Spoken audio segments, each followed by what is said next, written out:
Você já notou o grande paradoxo do nosso tempo? Nunca tivemos tanta informação, tanto conforto e tantas facilidades. E, no entanto, nunca vimos uma geração de homens tão frágeis, tão ansiosos e tão facilmente desestabilizados por problemas minúsculos.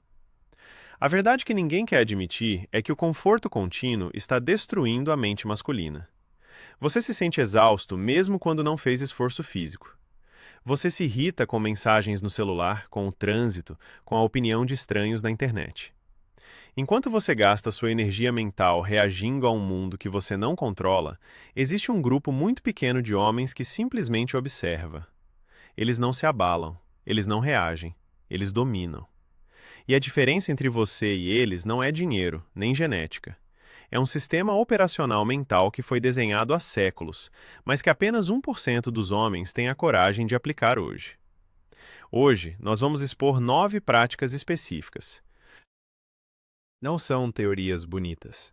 São ferramentas psicológicas brutais para organizar a sua vida, silenciar o ruído e construir uma soberania emocional inquebrável. Mas eu te pergunto agora, e quero que você responda mentalmente ou nos comentários antes de continuarmos. Você está aqui para se sentir motivado por 5 minutos ou você está pronto para encarar a verdade desconfortável que vai mudar a sua realidade? Para entender o nível de poder que estamos prestes a acessar, você precisa primeiro entender a doença que infectou a sociedade moderna. O homem de hoje foi condicionado a acreditar que suas emoções são a bússola da sua vida. Se ele acorda triste, ele não trabalha. Se alguém o critica, ele se ofende e perde o dia de foco. Se o mercado cai, ele entra em pânico. Fomos ensinados a buscar validação externa constante, dependendo de curtidas, aprovação social e tapinhas nas costas para sentir que temos algum valor. Essa dependência cria uma mente fraca, uma mente que pode ser controlada por qualquer pessoa ou evento externo. Você se torna um fantoche das circunstâncias. O estoicismo moderno não é sobre vestir roupas antigas ou falar de forma poética. É uma tecnologia de sobrevivência psicológica. É a resposta brutal para um mundo que tenta, a todo segundo, roubar a sua atenção e drenar a sua energia. Quando falamos de trazer ordem para a sua vida, não estamos falando de arrumar a sua mesa de trabalho. Estamos falando de arrumar a arquitetura da sua mente, de criar barreiras intransponíveis entre o caos do mundo exterior e a sua paz interior. A partir deste momento, você deve esquecer tudo o que te disseram sobre ser reativo. Nós vamos reprogramar a maneira como você processa a dor, o fracasso e o sucesso. Este é o seu novo ponto de partida. A primeira prática é a divisão implacável da sua realidade. A maioria dos homens gasta 80% de sua energia lutando contra coisas sobre as quais não tem absolutamente nenhum controle. Eles se enfurecem com a economia, com o comportamento das mulheres, com as decisões do governo, com o tráfego. Entenda isso de uma vez por todas.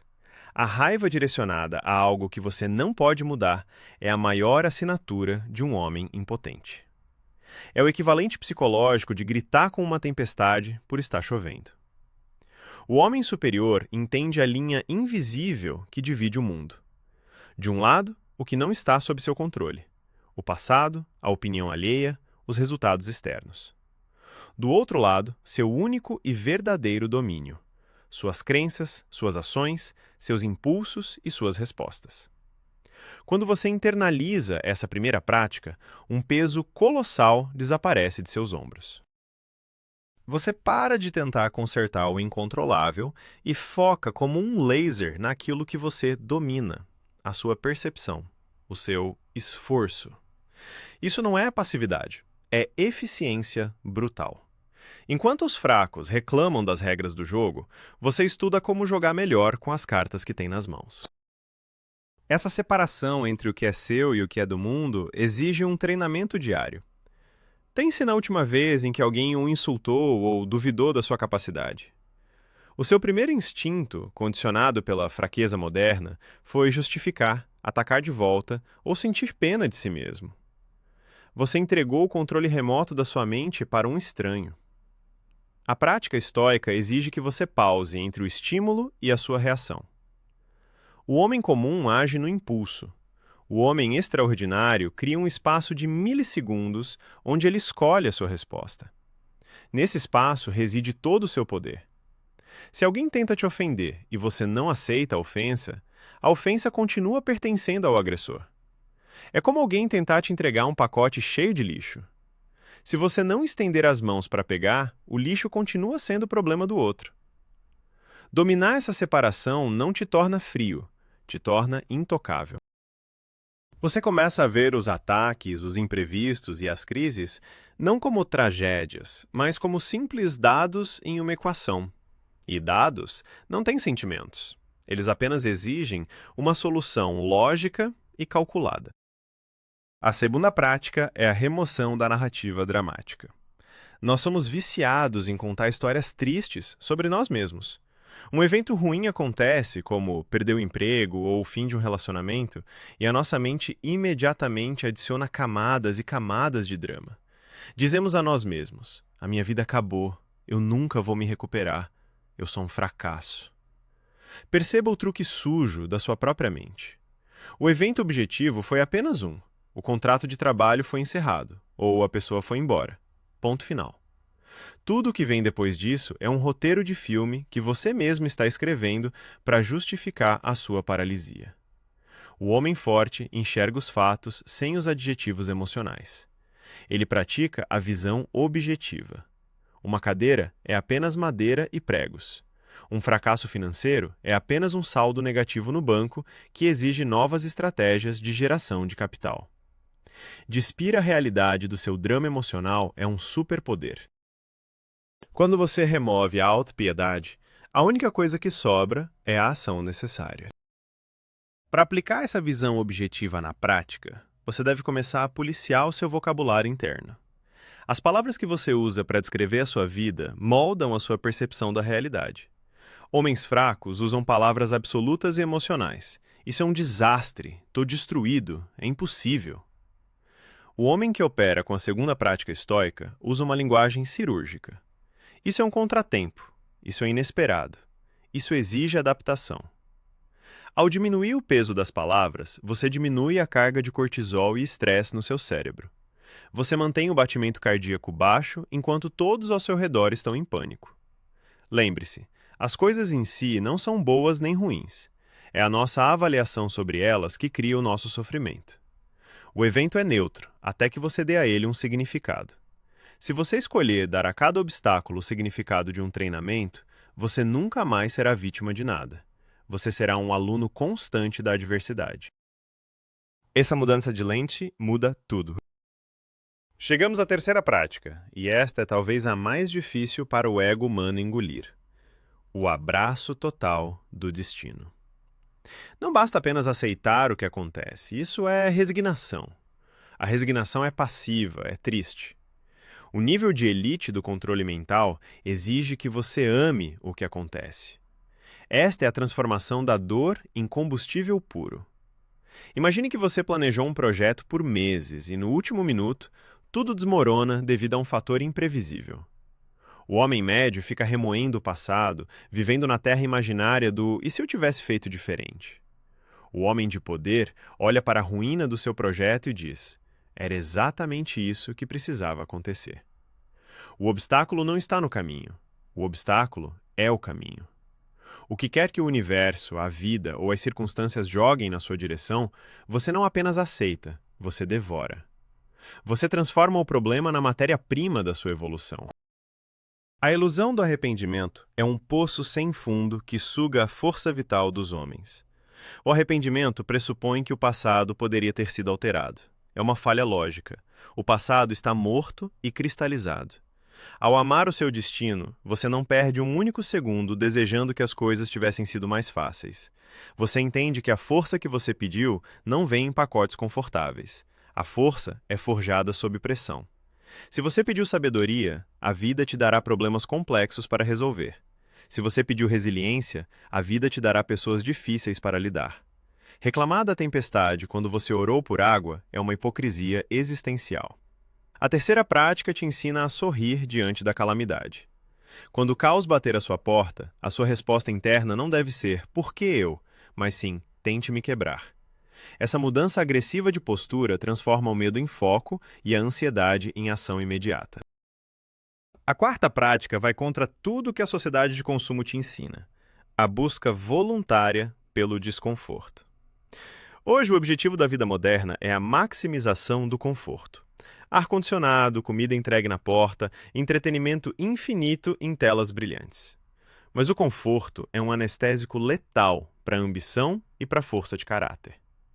Quando o corpo e a mente humana não enfrentam resistência, eles atrofiam. A elite entende que se a vida não está te testando no momento, você mesmo deve criar os testes. É por isso que banhos gelados, jejum prolongado, treinos físicos brutais e a negação intencional de pequenos prazeres são ferramentas tão poderosas. Você não faz isso apenas pela saúde do corpo. Você faz isso para treinar a sua mente a não entrar em pânico quando o desconforto real e inevitável chegar. Você está vacinando seu cérebro contra a fraqueza. Quando você se submete voluntariamente à dor, ao cansaço ou à fome temporária, você está enviando uma mensagem clara ao seu próprio subconsciente. Eu sou o mestre deste veículo, e eu não sou escravo dos meus impulsos básicos. O homem que não consegue ficar algumas horas sem comer ou que chora internamente por causa de um banho frio, não tem moral alguma para liderar uma empresa, uma família ou a si mesmo. O desconforto voluntário destrói o medo da perda. Quando você treina a viver com pouco, quando você dorme no chão de propósito por uma noite, você percebe que o pior cenário não é tão assustador assim. Isso te dá uma margem de risco brutal nos negócios e na vida. Enquanto outros homens têm medo de tentar e perder seus luxos, você já está familiarizado com o chão. Você sabe que pode sobreviver lá. Portanto, o seu medo desaparece e a sua audácia domina. A quinta prática é a meditação implacável sobre a sua própria mortalidade. A sociedade moderna vive como se a morte fosse um erro médico ou algo que acontece apenas aos outros.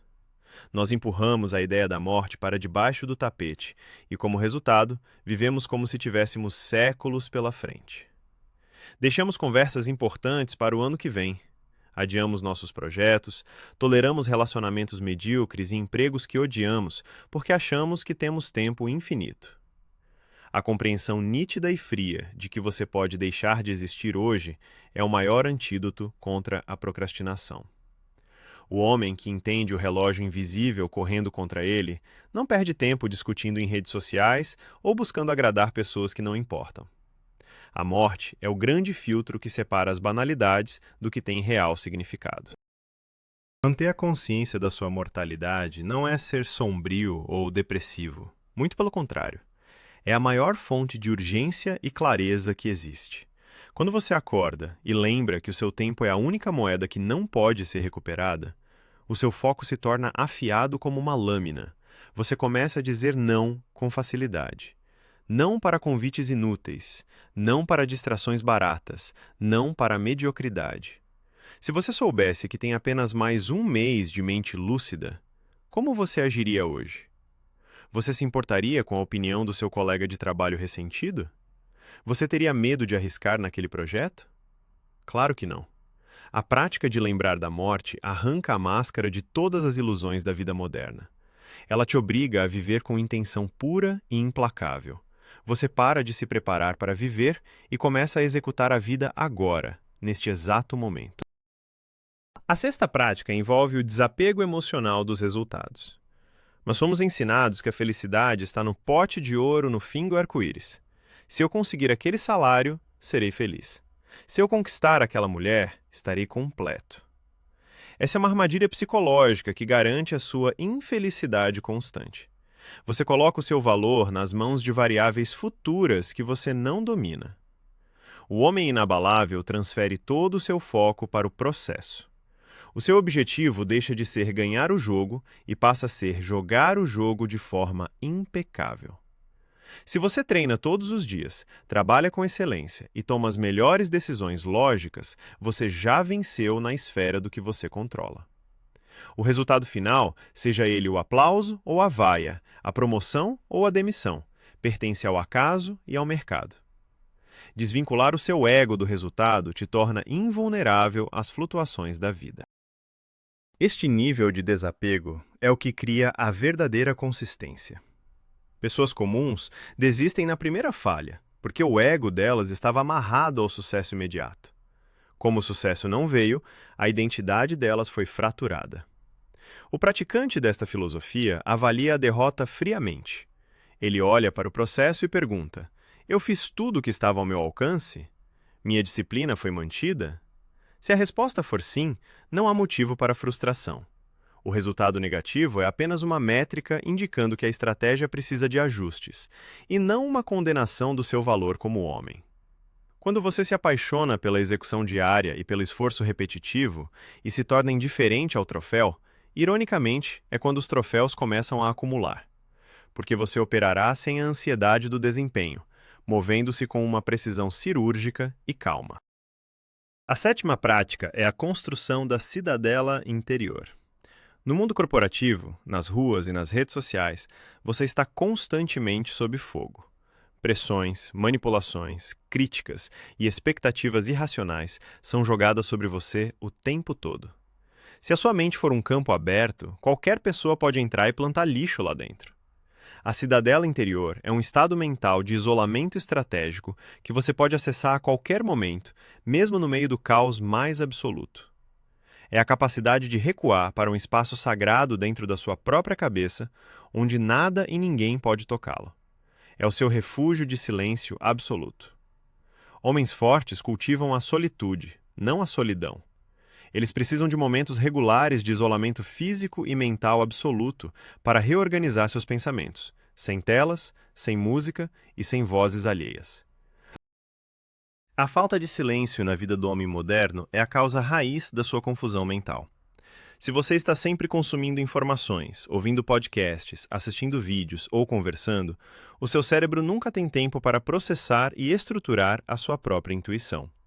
A sua voz interior é abafada pelo barulho do mundo. Para construir sua cidadela, você deve praticar períodos de desconexão radical. Sente-se em um quarto escuro por 20 minutos. Fique sozinho com seus próprios demônios e ansiedades. Não fuja deles olhando para a tela do celular. Encare a sua mente crua. Com o tempo, o barulho interno diminui e uma clareza cristalina assume o controle. Quando você retorna ao mundo exterior, você não é mais sugado pela histeria coletiva, porque você tem uma âncora fixa na sua própria cidadela mental. Você observa o pânico dos outros de uma posição de profunda quietude. A oitava prática é assumir a responsabilidade radical por absolutamente tudo o que acontece na sua vida.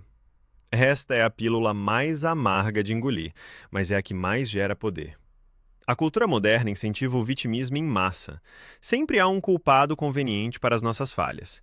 O governo corrupto, a economia inflacionada, a educação ruim, os pais ausentes, a namorada que não entende.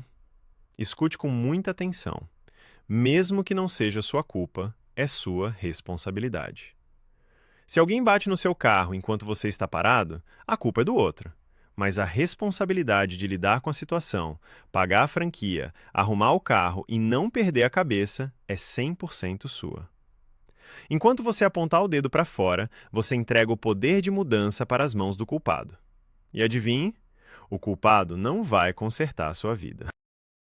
Assumir responsabilidade radical significa olhar no espelho e declarar: onde eu estou hoje, na minha conta bancária, no meu físico, no meu nível de respeito próprio, é o resultado exato das escolhas que eu fiz e que eu tolerei. Isso dói profundamente no começo, destrói o ego, mas logo em seguida traz uma onda de liberdade avassaladora. Porque se você é o responsável por ter criado essa situação medíocre, significa que você tem o poder absoluto de destruí-la e criar algo grandioso. O vitimismo é um sedativo quente e confortável. A responsabilidade é um choque elétrico. Homens superiores não se defendem com desculpas. Eles absorvem o impacto, dizem a culpa é minha e imediatamente começam a corrigir a rota. Ninguém respeita um homem que dá desculpas. Nem mesmo o homem que as dá. A nona prática é a transição brutal da fala para a execução silenciosa. Vivemos na era do excesso de anúncios. As pessoas anunciam que vão começar a academia, postam fotos dos livros que ainda não leram, fazem discursos sobre seus grandes planos de negócios. Tudo isso para receber uma dose barata de dopamina na forma de elogios precoces.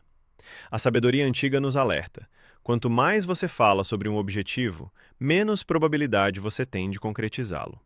O seu cérebro se confunde, recebendo a recompensa social antes mesmo do trabalho duro ser feito. O homem de poder opera no silêncio denso. Ele não anuncia suas intenções. Ele deixa que as suas realizações sejam tão altas que se tornem impossíveis de ignorar. A necessidade de provar aos outros o seu valor por meio de palavras é um sintoma claro de insegurança profunda. Corte a necessidade de validação. Trabalhe na sombra.